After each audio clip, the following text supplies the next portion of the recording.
In today's episode, we talk about how to rank your website higher in search and how to create backlinks to your website without looking spammy.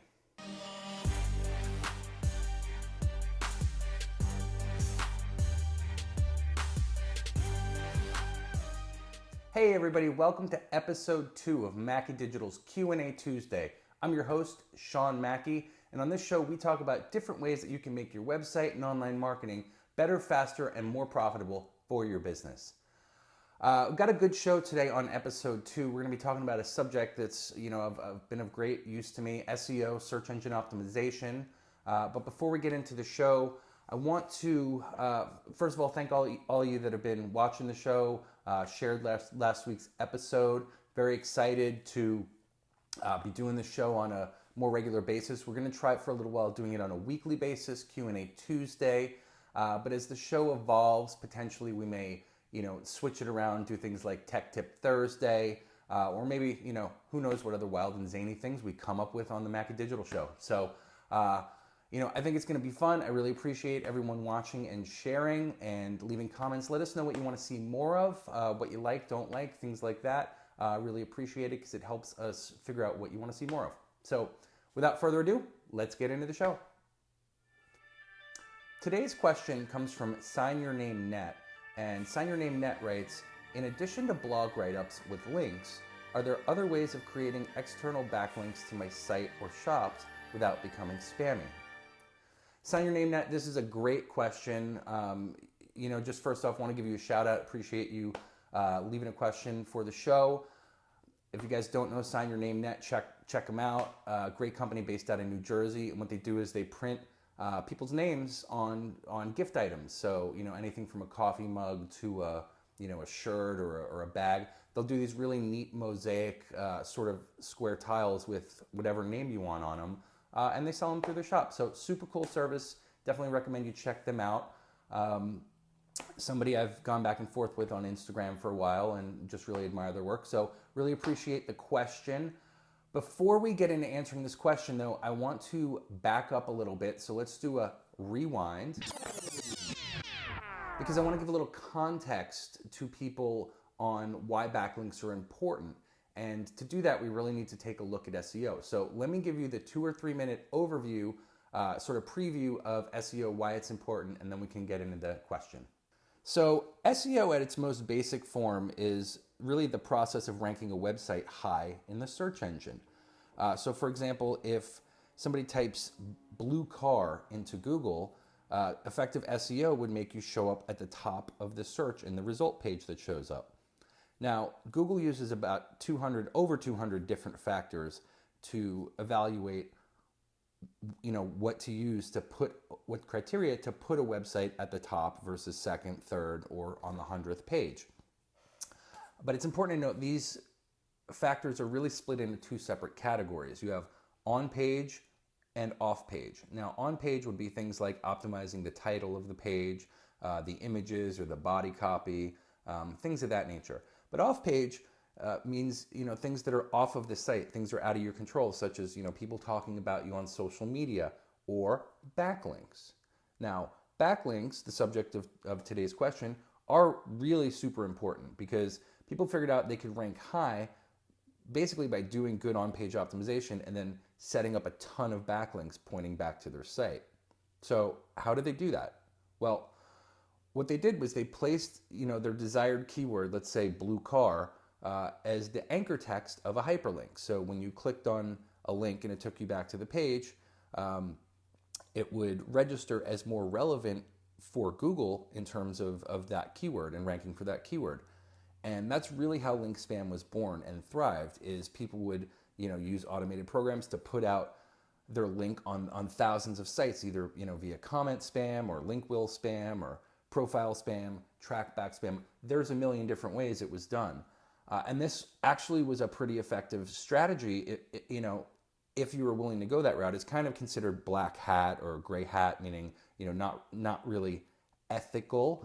But it worked great for a lot of marketers to get their website and their message to the top of Google.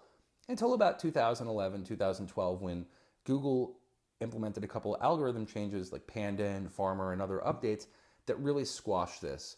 And then these sites kind of got caught out there. Now, I mentioned earlier it was unethical. It's not illegal or anything like that, but the penalty is that Google will remove your website from their search index. So when people search for given keyword terms, your site won't show up at all. So let's get into the question. The question again, in addition to blog write-ups with links, are there any other ways of creating external backlinks to my site or shops without being spammy? And yes, there are. Let's talk about that. So first, let's talk about what Google wants and doesn't want. What Google wants at the end of the day is they want paid links if they're disclosed as paid links. So, you may see on CNN or another popular website, Outbrain, which is a service that does pay-per-click, and they may have links on the bottom that are paid. People paid to have those links placed there, but it specifies, advertising or advertising by Outbrain or something like that. So Google doesn't really mind you having paid links as long as it's disclosed. What they don't want is for you to pay for links and then have it show up on the web somewhere and not be disclosed that you paid for those links. And there's really kind of two types of backlinks. There's what's called do follow and no follow. And just an important thing to note there, and you can, again, I'm not going to go into a whole lot of context on this. You can look it up on Google.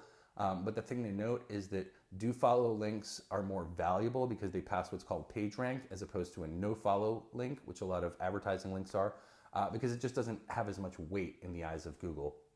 So what you're looking for when you're having backlinks created or you're creating backlinks are do follow backlinks on contextually relevant sites. Okay, so let's talk about how to get them. The overall strategy that I would advocate, and then I'm going to go into some concrete ways. The overall strategy is to create great content that is linked to or shared organically, okay? And particularly in contextually relevant places, because that's really what's going to get you the most bang for your buck in terms of getting benefit from the backlinks. So think about when Beyonce puts out a new album.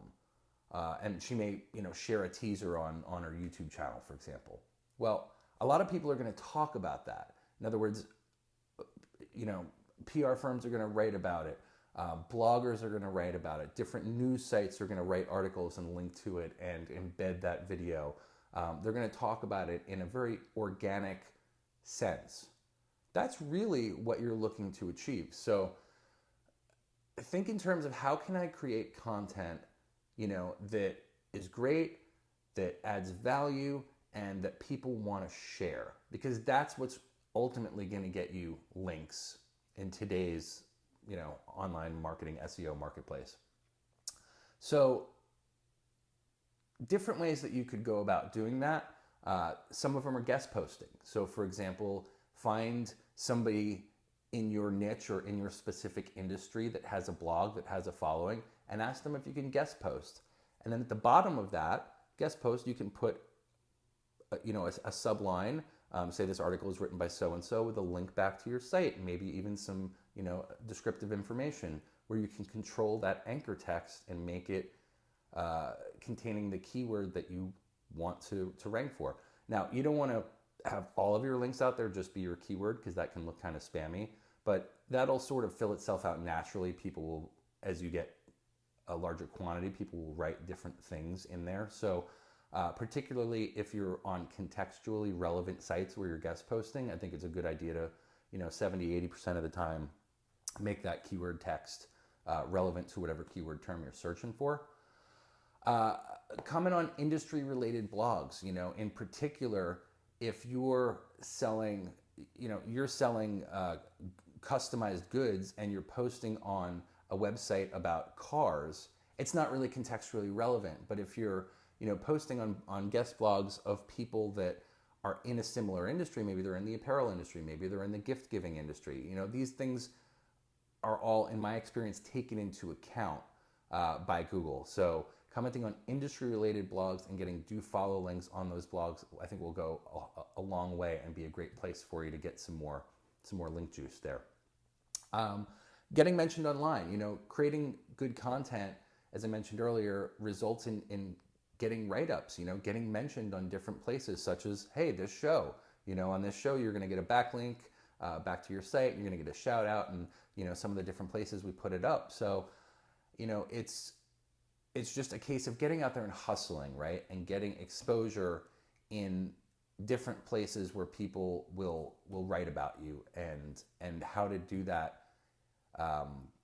It really boils down to creating great content. Some other things you can do that are, a little more sort of putting the work in, creating contests. Contests are a great way to get people talking about things, sharing things,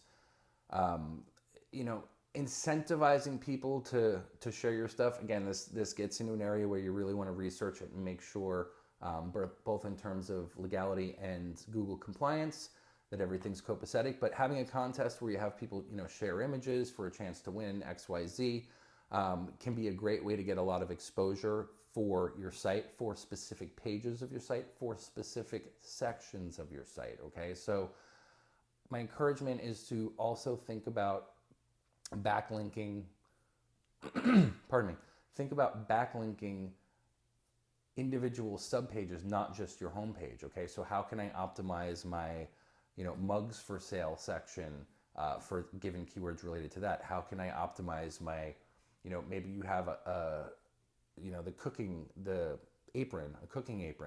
Okay, how can I optimize that section or that product for given keywords related to that? Let's talk about a few other ways.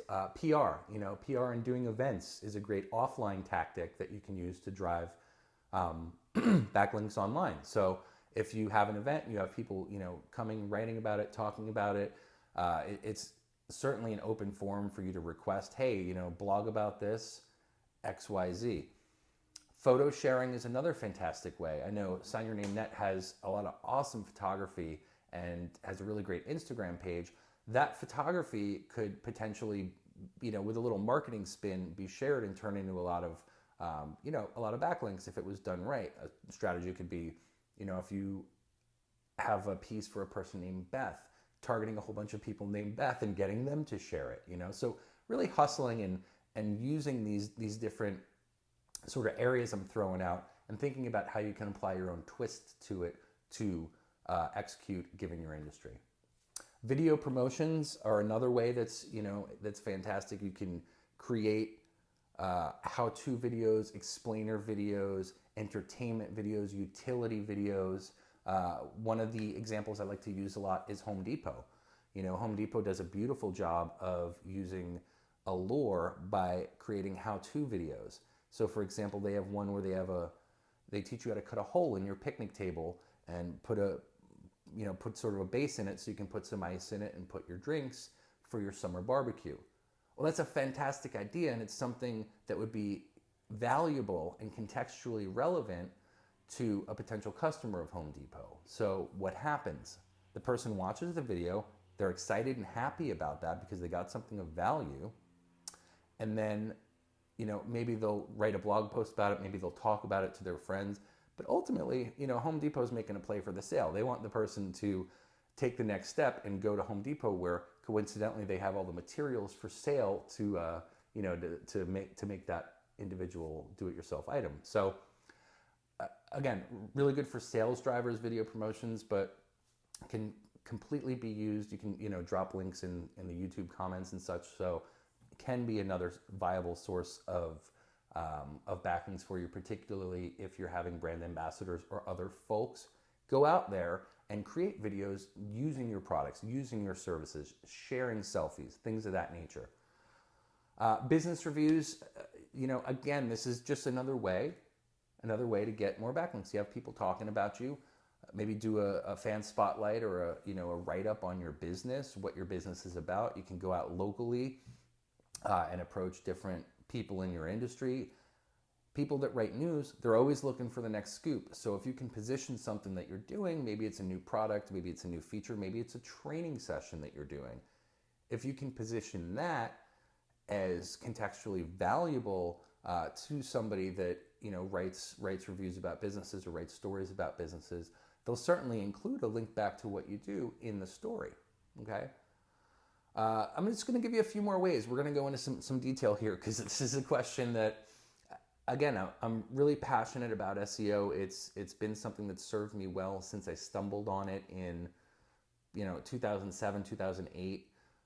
Basically, when the first iPhone came out, I'll give you a little background, on how I got into it. When the iPhone first came out, there was no app store for the first year. So if you wanted to create any sort of interactive content for the device, you had to do it through the web browser. So I wrote an article called 6 Ways to Optimize Your Web Content for an iPhone. And in it, I included little bits of code and snippets and theory about the user interface design, and just sort of, as this was becoming a thing, I documented my thoughts on how it could be created. Well, this article got shared and linked and relinked, and people would post it and ask questions in forums about different tips that I had there. And for years, even after the App Store came out the next year, pardon me, for years, this article itself was getting 200, 300, 500 hits a day, just because it was ranking #1 in Google for phrases like iPhone website, build an iPhone website, how to build an iPhone website.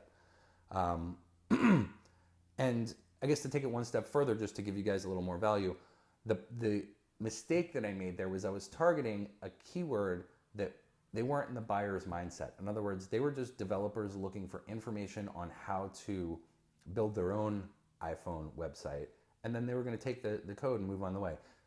If I was targeting somebody that said, I need my website mobile optimized, for example, okay, then I start to get people that are in the mindset of they have a website, they don't know how to do it, they want to hire somebody to do it. So it's important to, as you're doing backlinks, also understand context in relation to the psychology of the person that you're looking to market to. And then finally, really the last thing I want to talk about is share the love.